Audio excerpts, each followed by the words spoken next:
तेजस्विनावधीतमस्तु मा विद्विषावहै। ॐ शान्ति शान्ति शान्तिः।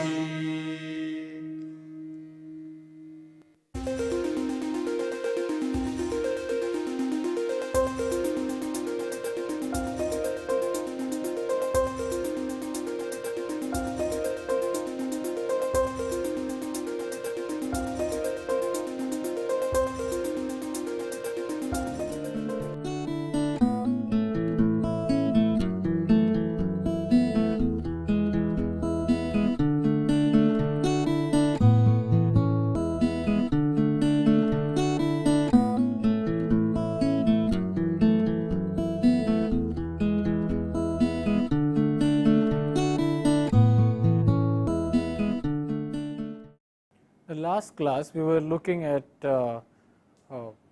solving partial differential equations using the following method. So we said that we can write the partial differential equation as a difference equation and solve it explicitly. So using the normal numerical methods. So here this case the equation we are using is a heat equation, that is a heat conduction equation of this form, one dimensional heat conduction equation, that is what we were using. And then we said that we could write the second derivative, the spatial derivative, as a difference equation and use normal numerical methods to solve it. That is, we can write the equation at time t plus 1 as time t plus lambda times the variables u, which is actually the temperature in this particular case, at time t. So basically we are expressing the temperature at time t plus 1 as a function of temperature at time t, where lambda here being the parameter given by k delta t divided by delta x whole square. And we said that in this particular case the lambda has to be less than half for this equation to be stable. So to get better results, we went to an implicit method, so in which we write the right hand side of the heat equation, that is the spatial derivative, to be given at time t plus 1 instead of time t.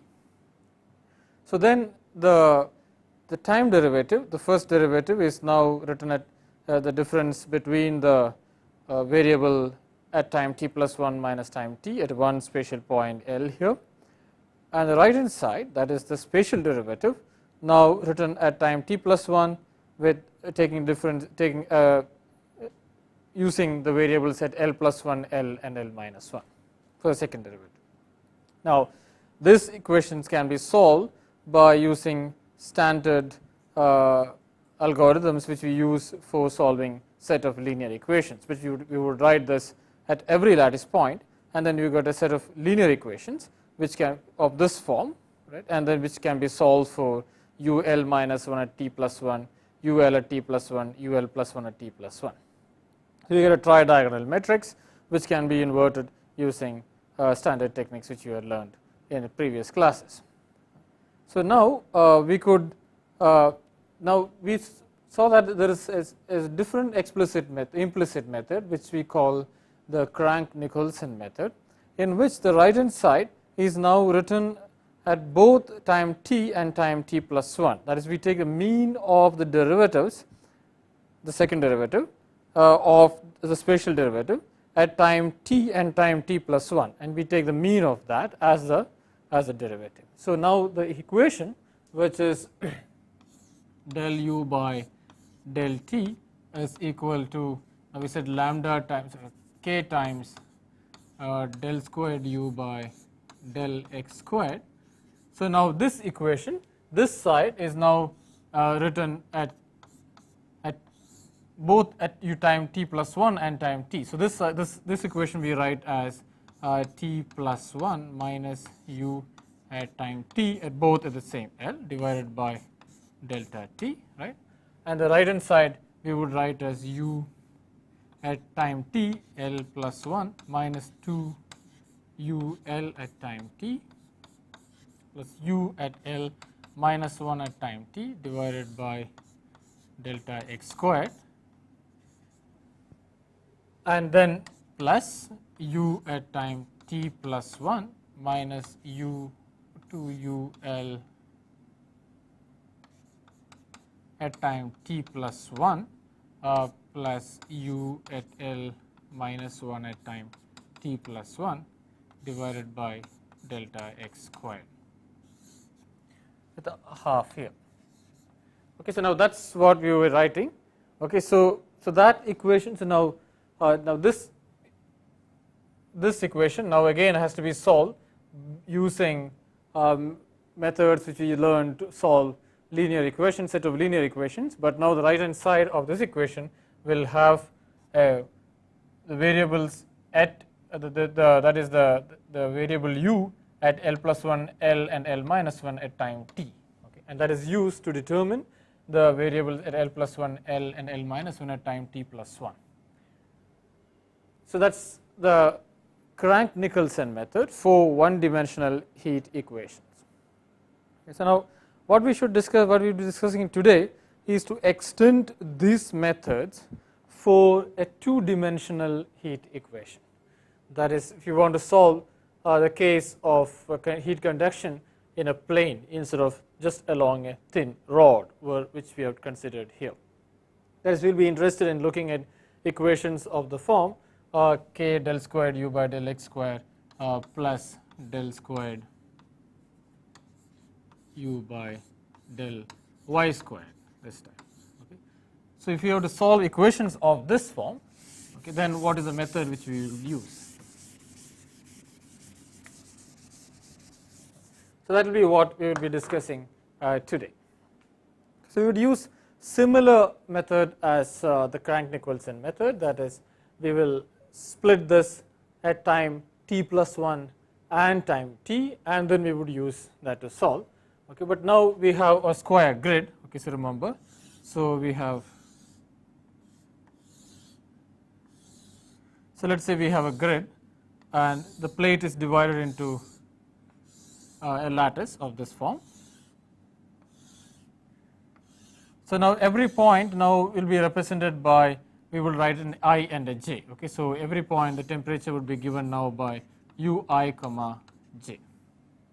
Okay, there are two indices here because it's a two-dimensional problem. So then we have to write this derivative and this derivative. So we know that we can be written as now del squared u by del x squared. We would write as u, I represents the x here, j represents the y variable. So u x y is basically written as u I j, right. So then now this in the discrete form we would write as I plus 1 comma j minus 2 u I comma j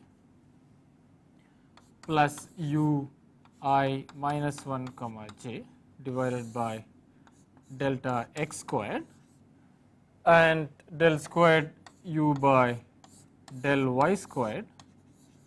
We would write similarly as now u I comma j plus 1 minus 2 u I j plus u I minus I comma j minus 1 divided by delta y squared. Now we could substitute these expressions into this equation and we can write del u by del t, right, as u I j at time t plus 1 minus u I comma j at time t divided by delta t.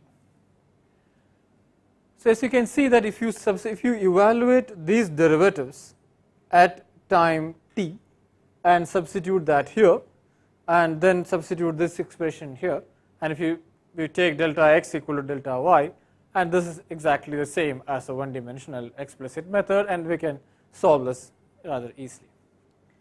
Okay. So then you would get a very simple equation, right? We could get the right hand side to be a function of only time t, and the left hand side will have both time t plus 1 and time t, and you can solve this for every value every uij at time t plus 1 in the explicit method.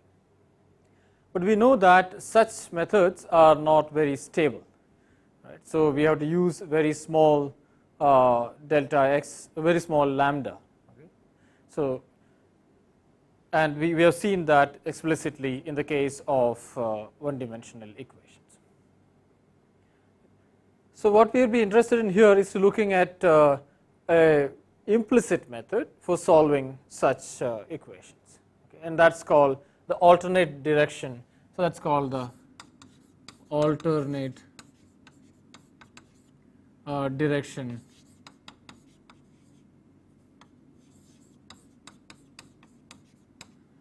implicit alternate direction implicit method. Okay, implicit method, that is what,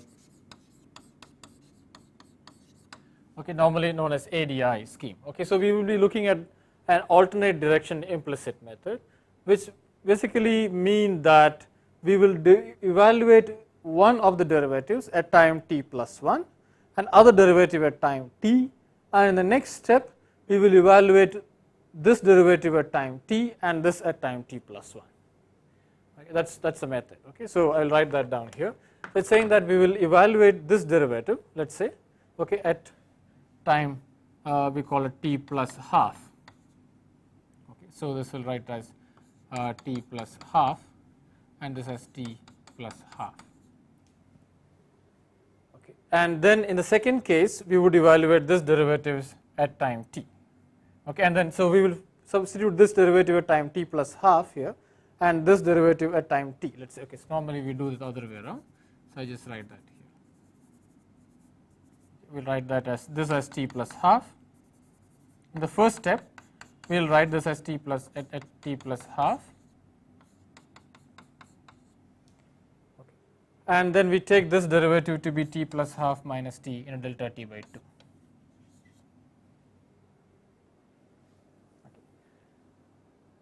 And then we will substitute that here, okay, and then we will get an equation of the following form. So ADI scheme is what we are looking at. Okay, so we will get u at time t plus half minus u at time t at I comma j divided by delta t by 2. Okay. So we will write that right hand side now to be equal to two schemes, that is k at now del squared u by del x squared evaluated at time t and del squared u by del y squared evaluated at time t plus half. So we substitute that here and then we will get the following equation. So if we substitute that here, so what we get is the following. So we get k, and we take, okay, we take delta x is equal to delta y. Okay, so that simplifies it, and we will define lambda as delta t divided by delta x squared as before. Okay, so we can substitute all that into here. Okay, and then we can write u I comma j at time t plus half minus u t I comma j. Would that write that as now 2 lambda times this equations. So this is evaluated, remember, evaluated at time t. So we will write that as u I minus 1 at t minus 2 u I j at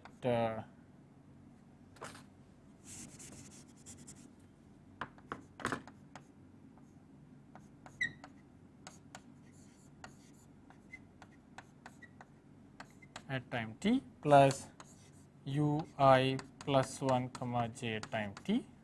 That is one part, and then we would have the other one, that is plus u now I comma j minus 1 at time t plus half, right, and minus 2 u I j at time t plus half and plus u I comma j minus 1 at time t plus half.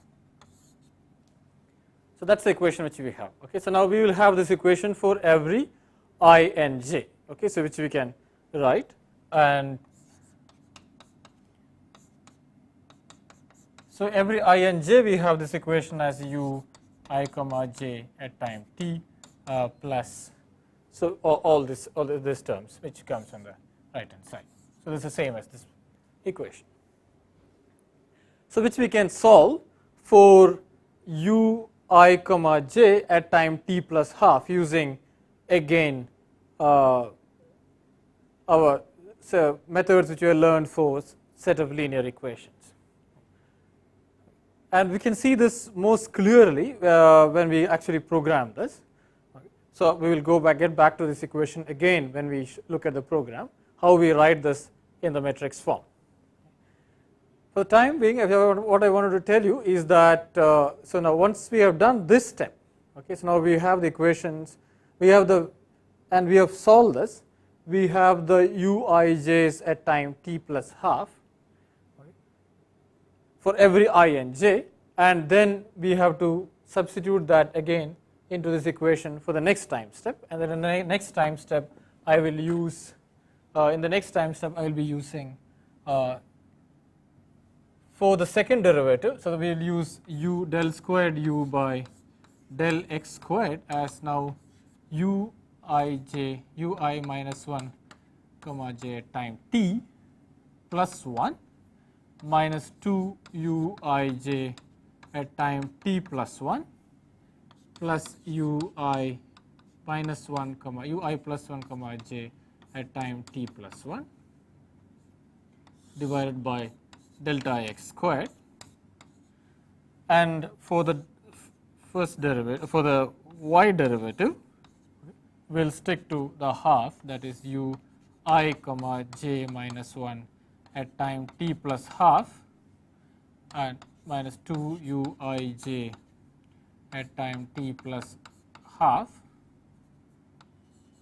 plus ui plus I comma j plus 1 at time t plus half divided by delta y squared, and again we are using delta x equal to delta y, so that is lambda. So we get the solutions at half time, that is uij's at time t plus half, by solving this equation, right.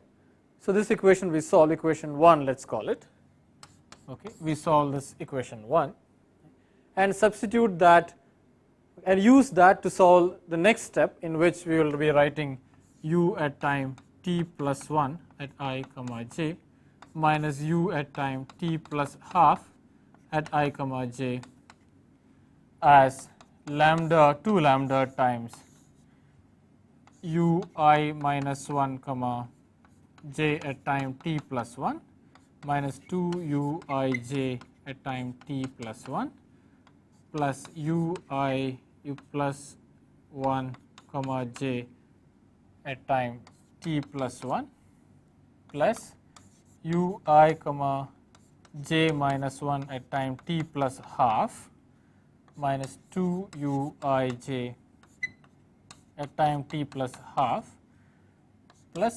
uij plus 1 at time t plus half, so which is equation 2.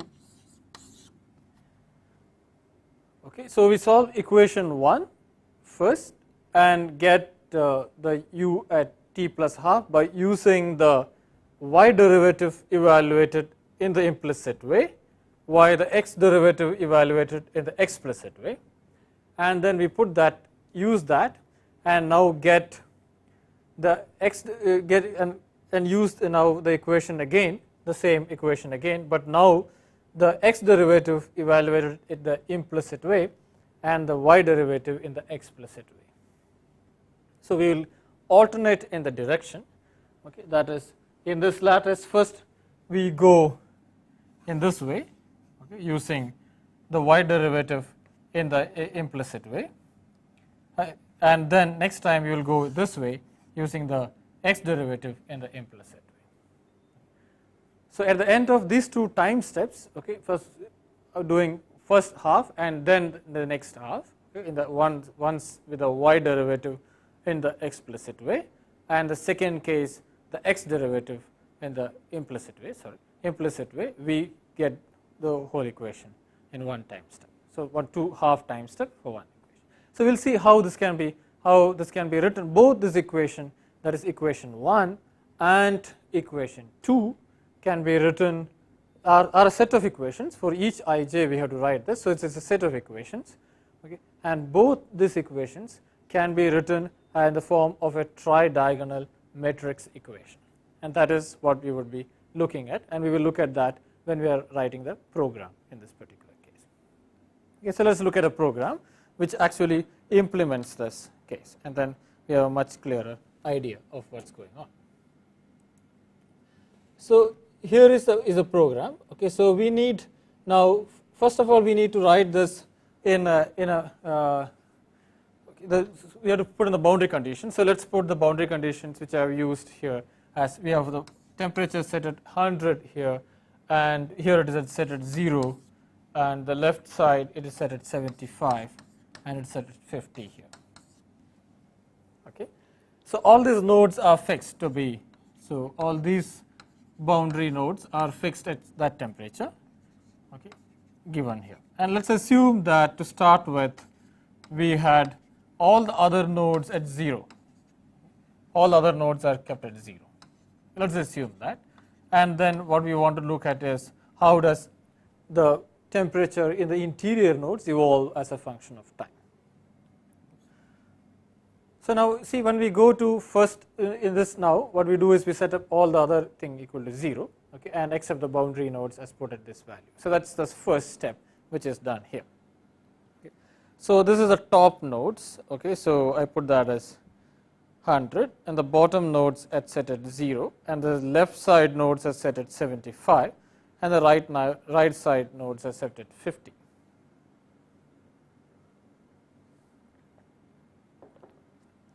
Now, you see, we have n nodes, okay, that is goes from 0 to n minus 1.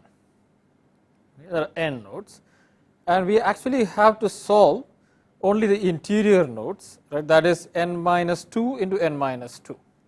Right. So, we have the number of nodes at which we have to solve this particular equation is n minus 2 times n minus 2, and we set some lambda, and I choose some n, and in this case to be 4. Okay, we could choose anything. This is just for demonstration. We choose a small lattice. So, we basically have only 2 by 2 matrix to solve the interior nodes. But this program is general enough, you could set this into any value if you change the dimensions appropriately. Okay. So, we have that is a boundary node set, and then now the question is, how do we write this equation in the form of a tri-diagonal matrix. So, remember that first we have to solve for uij minus 1, uij and uij, sorry, j plus 1 here. So, you have to solve for uij minus 1, uij and uij plus 1 at time t plus half. Okay. So, now the equation when we write, okay, we have to write these equations in this matrix form, we would be writing it in this form. So, let us take one set.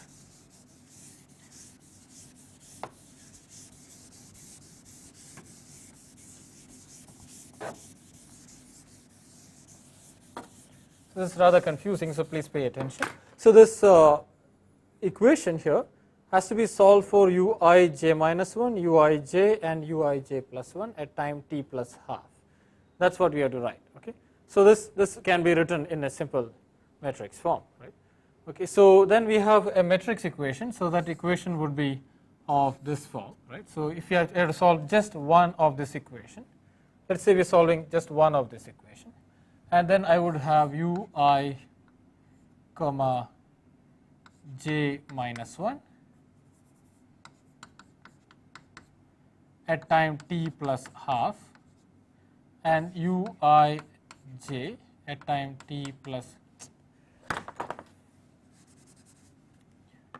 u I comma j at time t plus half and u I j plus 1 at time t plus half. That is what I would have. Okay. So, that is equal to something on the right hand side.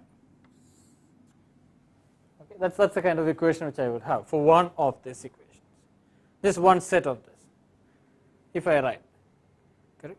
But then I have a series of equations of this form. Okay. So, I have to solve for all the uij's, all the uij minus 1 j plus 1 for all i's, right. So, the question is how do we write? So, we construct a new vector which has to be solved, okay, which I call in this program as S. I call it as in this program as ST. Okay, I call it as SN, okay, in this program. So that's a new set of u values. Okay, so let me use the same symbol here. So this SN it goes like that. Okay, so SN starts with so SN matrix is something like this. So this is a column vector. So this column vector is like this. So you start with u0. You start with u1 0. Okay, we don't have to solve the interior nodes. So it starts with 0 here. So we have to only solve for the interior nodes. So okay, so the SN matrix starts from here basically. So and I go like this. Okay, so I'll be going like this because I am doing the I'll be going down like this because I'm doing only the y derivatives. Okay. So when you write the matrix uij matrix, okay, let's write the uij matrix first. So if I write the u matrix, it will go like this. So u1, so it'll go to u0 0, u01, u02, etc. and then u10, u11, u12, and un0, un1, and finally unn. Right? So that's what our u matrix would be. So now we construct a new S matrix which actually reads it off like that.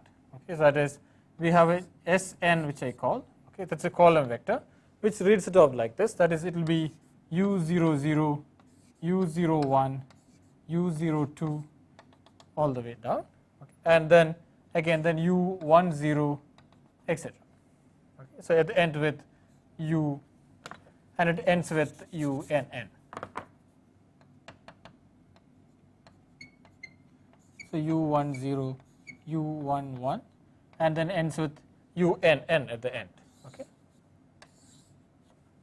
So we have a column vector like this, so which goes like this. Okay, so it reads off u00, u01, u02 up to u0n, and then comes back and then say u10, u11, u12, etc. So we have a column vector which is I call Sn, which is constructed in this fashion. And then I will write one using this. I would write just one matrix equation for this whole set, and that's what I'm trying to do here. I guess let me just show that here. Okay, so we have this boundary matrices here, okay, values, okay, and then I am constructing. Now I have to construct the matrix, this matrix, that is what is the internal matrices, and that can be constructed easily from here. So let's just do that.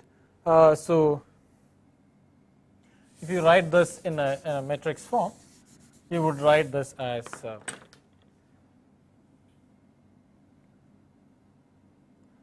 ui comma j minus 1 at t plus half, that is this time. So it's minus 2 lambda. So let's call this 2 lambda as some lambda. So we call that as lambda, and then we set this as minus lambda times that, okay, or minus 2 lambda in this particular case, and then we have uij. So there are two parts, one is coming from this and one from this. So I have 1 plus 4 lambda times uij at time t plus half, and then I have similarly minus 2 lambda times uij plus 1 at time t plus half. So that's my left hand side, and the right hand side of this equation is then uij at time t plus 2 lambda times ui minus 1 comma j at time t minus 2 ui j at time t plus ui plus 1 j at time t. So that's the equation which I have to write. Okay, so our matrix elements of this equation, of this matrix equation, the matrix elements, when I use the whole column vector of this form on the right hand side, would be all this given by this, right. So that will have minus 2 lambda, and the diagonal elements are all 1 plus 4 lambda, and then the upper diagonal element is minus 2 lambda. So you can see it's a tri-diagonal matrix, right. Okay, it's a tri-diagonal matrix provided I write this whole thing in a column vector form.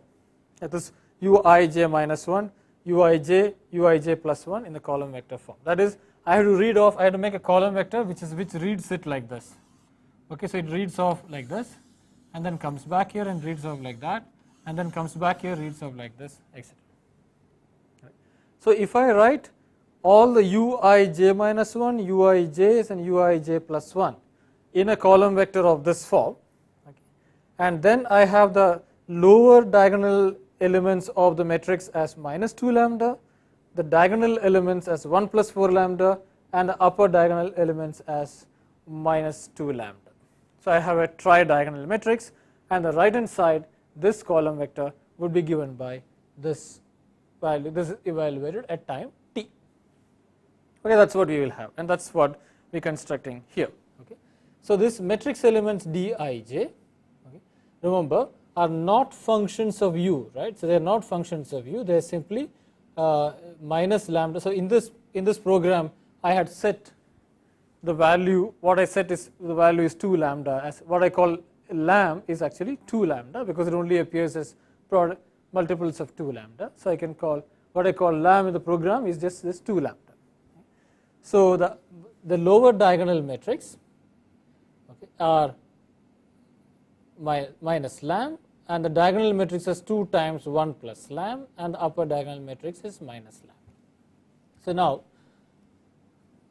you see how I go of this to construct this matrix. Okay, I go from I going from 1 to n minus 2, I have only n minus 2 elements, and j goes from 1 to n minus 2, and I just have an index called I here, L here, and the L keeps increasing. So only I construct the diagonal and the lower diagonal and the upper diagonal elements.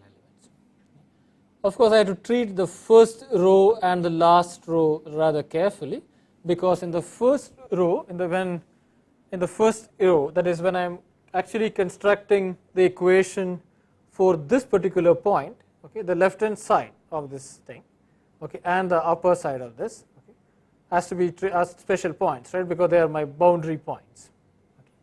So that has to be treated separately. Okay, so that is, so when I am using this equation, okay, so when I am treating this equation, okay, rather this equation, okay, so then I have the uj minus 1 term, okay, coming in here. That is when I am using this. So uj minus 1. So that is actually the point, no j minus 1, j plus 1. Okay, that will be the point which is actually here, which is actually fixed. So that goes onto the right hand side of this equation, because that's a known quantity. It's all temperature, it is fixed, so that goes on the right hand side of the equation. So we have only these 2 points. Okay, so that's a thing which has to be taken care of carefully. Okay, that's what's done here. Okay, so these special points L equal to 0 and L equal to n minus 2 are taken as special points.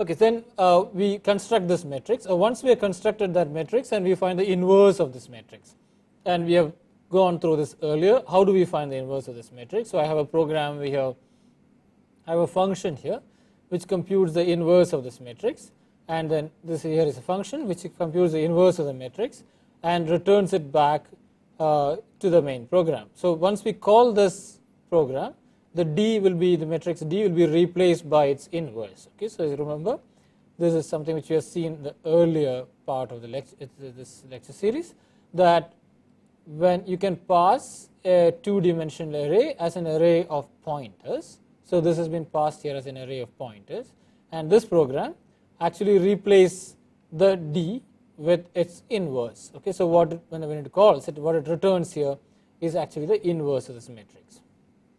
Okay, so now D is now the inverse of that matrix which we have just called.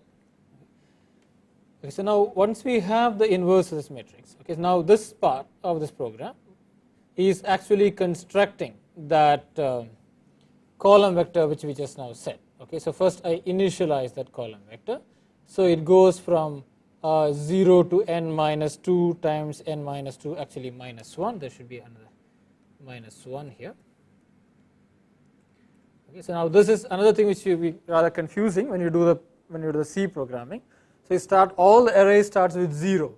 Okay, so we had n elements, okay, and then of which the 2 boundary points were fixed. Okay, so we have an n by n vector, n by n matrix here, of which the boundary points were fixed. So we actually have only an n minus 2 by n minus 1 by n minus 1 sub lattice, which we have to, the n minus 1 by n minus 1 sub lattice on which we have to solve this, of which and then when you dimension it, when you write the program, the array, it actually goes from 0 to n minus 2.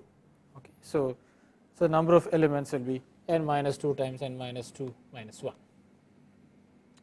Okay, and then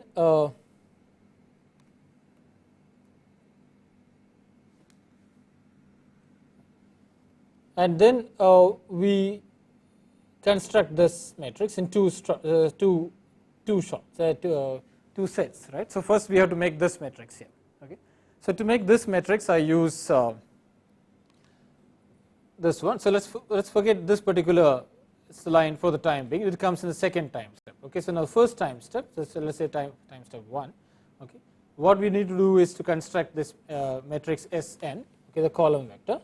Okay, so to start with, Sn and Sn0 or Sn1 are both zeros, if everything is 0. Okay, so then the way we construct that is actually say that I minus 1 times n minus 2 plus j minus 1. Okay, now these minus 1s, I remember j is the y index and I is the x index.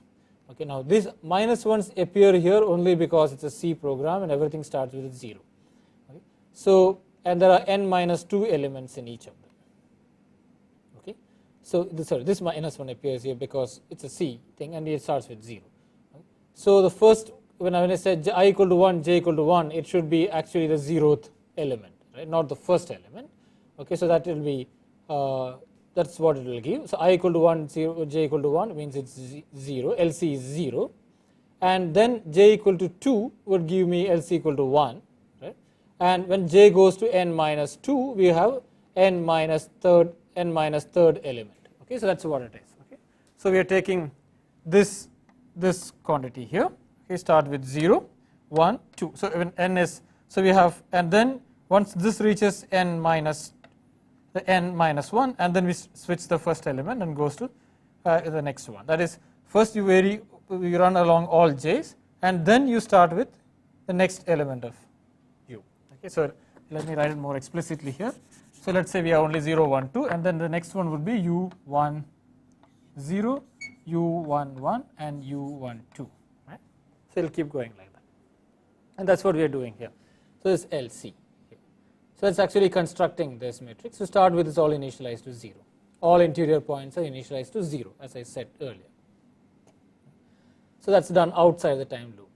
So outside the time loop, we initialize everything to 0. Okay. So let's only worry about Sn right now and LC. And then we have the right hand side of this to be constructed of this matrix. Okay. So now the right hand side of this matrix equation has to be constructed in similar fashion. So using this one again. Okay. So remember again we have to take the I minus 1 and I plus 1, and you have to be careful when you do that because again the boundary points has to be treated correctly. So when I is 0 and I is n, we have to treat these 2 points separately more carefully, and that's what's done here. So the right hand side of the matrix is lambda times SLL and 2 into 1 minus lambda times, so that's what we have, 2 lambda times yes, and then 2 into 1 minus lambda. So that is, we can combine these two, right. So and the 2 lambda is lambda here, remember. So it's 2 into 1 minus lambda. This is combining uij at t and here uij at t here. So that's this part, okay, this second part, okay, and then the last part is lambda times s right, okay. So this is the, so I call the right as now again remember we from the I and the j we have to construct this L, right. So that is what I am doing here, okay. So I am taking using the same thing which we used here, that is I minus 1 times n minus 2 plus j minus 1. So that determines which is the L value, and then so I am just doing the I minus 1 n minus 2 j minus 1, that is actually the LC called the L center, okay, and then I have to take the left and the right of that, that is I minus 2 and I. So that's the values I am using here, okay. So I minus 1 value, I minus 1 and I minus 2, okay. So that's what we are using, and that we use in this program here. Okay. So this is nothing but just writing this equation here. So I am just writing this particular equation, okay, remember that, okay. So I have I minus 1j, I plus 1j and ij, and I have to determine the corresponding number, a corresponding element of this column, right. So which column, like this column we also have a d right hand side column here which I call d there, okay, and that also goes as d, actually for this one if I call by index ij should go as d00, d01, d02 and d10, d11, d12, etc. So that's again has to be written in this series, okay. So hence I have to determine the corresponding element here, that is the conversion into the column vector from the two-dimensional matrix, okay. I want to make it into a column vector, and that's what's done here again, okay. So this is the center part, and that's ij, and this is I plus 1j, and this is I minus 1j, okay. So I minus 1j become I minus 2 times n minus 2, ij will become I minus 1 times n minus 2 into j minus 1, and ij is I plus 1j is I times n minus 2 plus j minus 1, and that's what is substituted here. And again the points I equal to 1, so that's for the general interior points, okay. And for the point inside, the boundary I equal to 1 and I equal to n minus 2 has to be treated specially because there are boundary points. This is the right point come here, and the left point comes here, etc. Okay, so this, remember these are SL and SR here are the boundary points, and that comes at I equal to 1 and I equal to n minus 2, that has to be treated specially.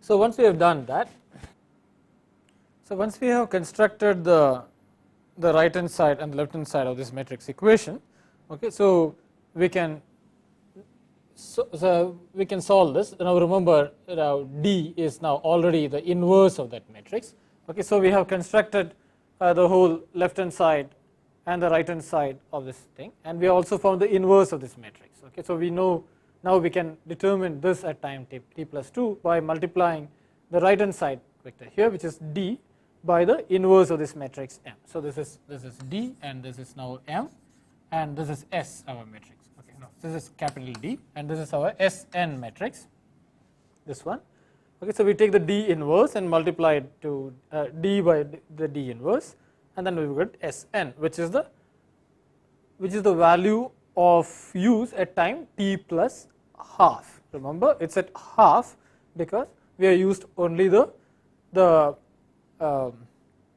y derivatives, the y derivative at time t plus half.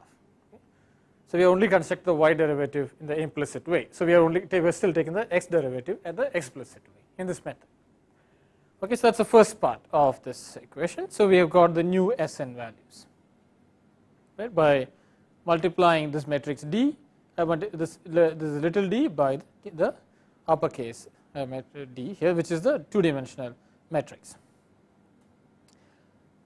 which was the inverse of the original matrix now.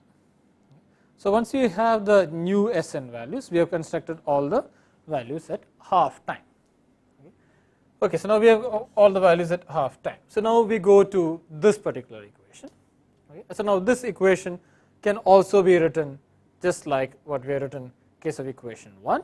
Okay. We can write this equation also as a tridiagonal matrix, provided we now we are able to write ui minus 1j, uij and ui plus 1j as a column vector. Okay, so now we have our Sn matrix now, which I call Sn1 in this case in the program, is now should go like this. That is, it should go as u0 0, right? Now it should go as u1 0, u2 0, and then I should change u 0 1 and u1 1, u1 2, etc. Right? So now that's the difference. So Sn was u0 0, u01, u02, and u10, u11, u12, etc. And now Sn1 is u00, u10, u20, etc. So the I index changes first, keeping the j fixed, okay, because we want to write this as a column vector. Okay. So now we want to write this part also as a matrix, which is D, and times now Sn1, and that's equal to again right hand side, which I call D. Okay, now you can see that this matrix is the same as earlier one, which if I write this, okay, I will get a minus lambda and a 1 plus 2 lambda and a minus lambda. Right? So that's what you will get. Okay, so you get ui minus 1j time t plus 1. You got a 2 lambda there.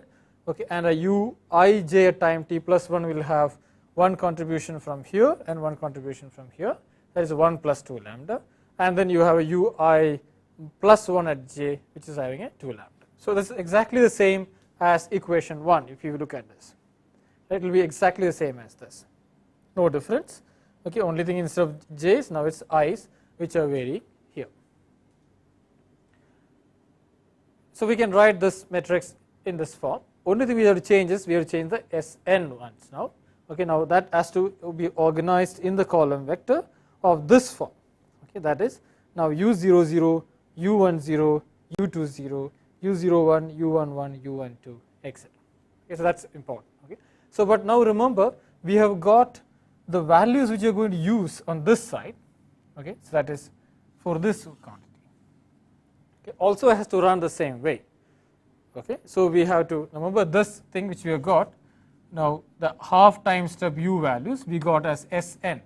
Okay, now we have got this as, remember this we had got as Sn. Okay, now in the Sn of L, okay, where the L was, remember, is actually n minus 2 times I plus j. Okay, that's what it is actually is. Okay, because for each I we ran over j in the column vector form. Okay, so now that has to be changed back into this form. Okay, so that is if you want to write it in this form. Okay, so that's only change which you have to do. Okay, so that's what I am doing here. So we change this back into the new column vector. So we have to make this change in the column vector and write the new column vector, okay, in this form. Okay, so now it becomes j minus 1 times n minus 2 and I minus 1. Remember earlier we were writing I minus 1 times n minus 2 and j minus 1, that is LC1. That is what is used for Sn. For Sn1, the new one, okay, we'll use j minus 1 times n minus 2 and I minus 1 because we are doing it in the other way now. Okay, so now once you have that, okay, again we construct the right hand side of the matrix. Okay. So now the boundary points, so now these points again, remember these boundary points, that is j equal to 1 and j equal to n minus 2, again has to be treated now specially. Okay. So that will get the bottom and the top points. Okay. Because it's j which is changed, with j equal to 1 when we take the j minus 1, it becomes the j equal to 1 we get the j minus 1, then it will pick up the bottom point. Okay, and when j equal to n minus 2 we get the j plus 1, that will pick up the top point. Okay, so that's the only difference between the x and the y values. Okay, so now we solve for that. Okay, and then and then we just So that is then the matrix equation. So remember this D is still the same, no difference, it is still the same, and we use that to get the new Sn values. Okay, so once we got that, then we go back here from this again we go back here and solve for the next half time step. Again we remember we have to again switch back to this column vector. Okay, so that's, and we keep doing this to get the correct equation. So that's the way to solve the alternate difference or alternate direction implicit method. Okay, so we first half, so remember to conclude what we do is in the first half we discretize, let's say y at time, we use the implicit discretize y at time t plus half, that is using the implicit method, while we keep the x derivatives as in the explicit form. And then the next time step, okay, we would write the x derivative in the implicit form and the y derivative in the explicit form. The only complication in principle this is very simple. The only complication comes in the programming because we have to write this in the column vector form. Okay, remember that. So in the first time step the column vector runs like this, okay, as u00, u01, u02, because the second index represents the y value, so we run it like this. And the first times in the next half time step we would run it downwards like that. Okay, so we'll go like this. Okay, so that is we go from u00, u10 to un0, and then go from u01, u11, u21, etc. Okay, so that's what the two S values are. So that's what you have to remember. So you have this matrix equation, and then you have this Sn1 and Sn. Okay, so Sn is so this is one thing, okay, and the other one is u00, u01, u02, and u10, u11, etc.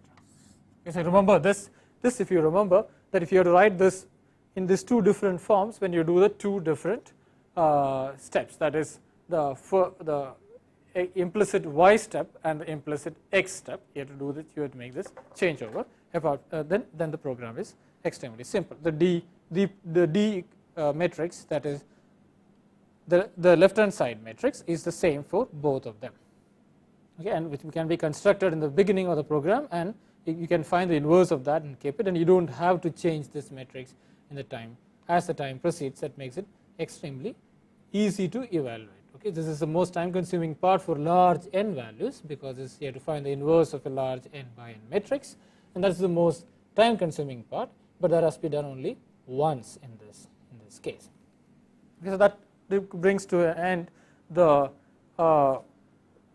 part on the partial differential equations. So we will be looking at only these four equations. So we have looked at the elliptic equations by solving the Laplace's equation and how we would solve that, and then this the heat equation in both one dimension and in two dimensions using explicit methods and a simple implicit method, Crank-Nicholson method, and alternate direction implicit method, which is also a modification of the Crank-Nicholson scheme for the one dimensional case. So that's the end of this part, and in the next class we would look at another numerical very often used numerical technique, that is to find the Fourier transform of a series, okay, Fourier transform of a set of data points. That's what we would be looking at. And Fourier transforms are used at various different for different cases in engineering and science. In fact, it can be also used for solving differential equations. Some different linear differential equations can be converted into a set of algebraic equations by taking the Fourier transform of that. For a special case, for special cases, but not for all cases, but for special cases. So Fourier transforms are another important method which you should learn, and that will be what we will be looking at in the next class.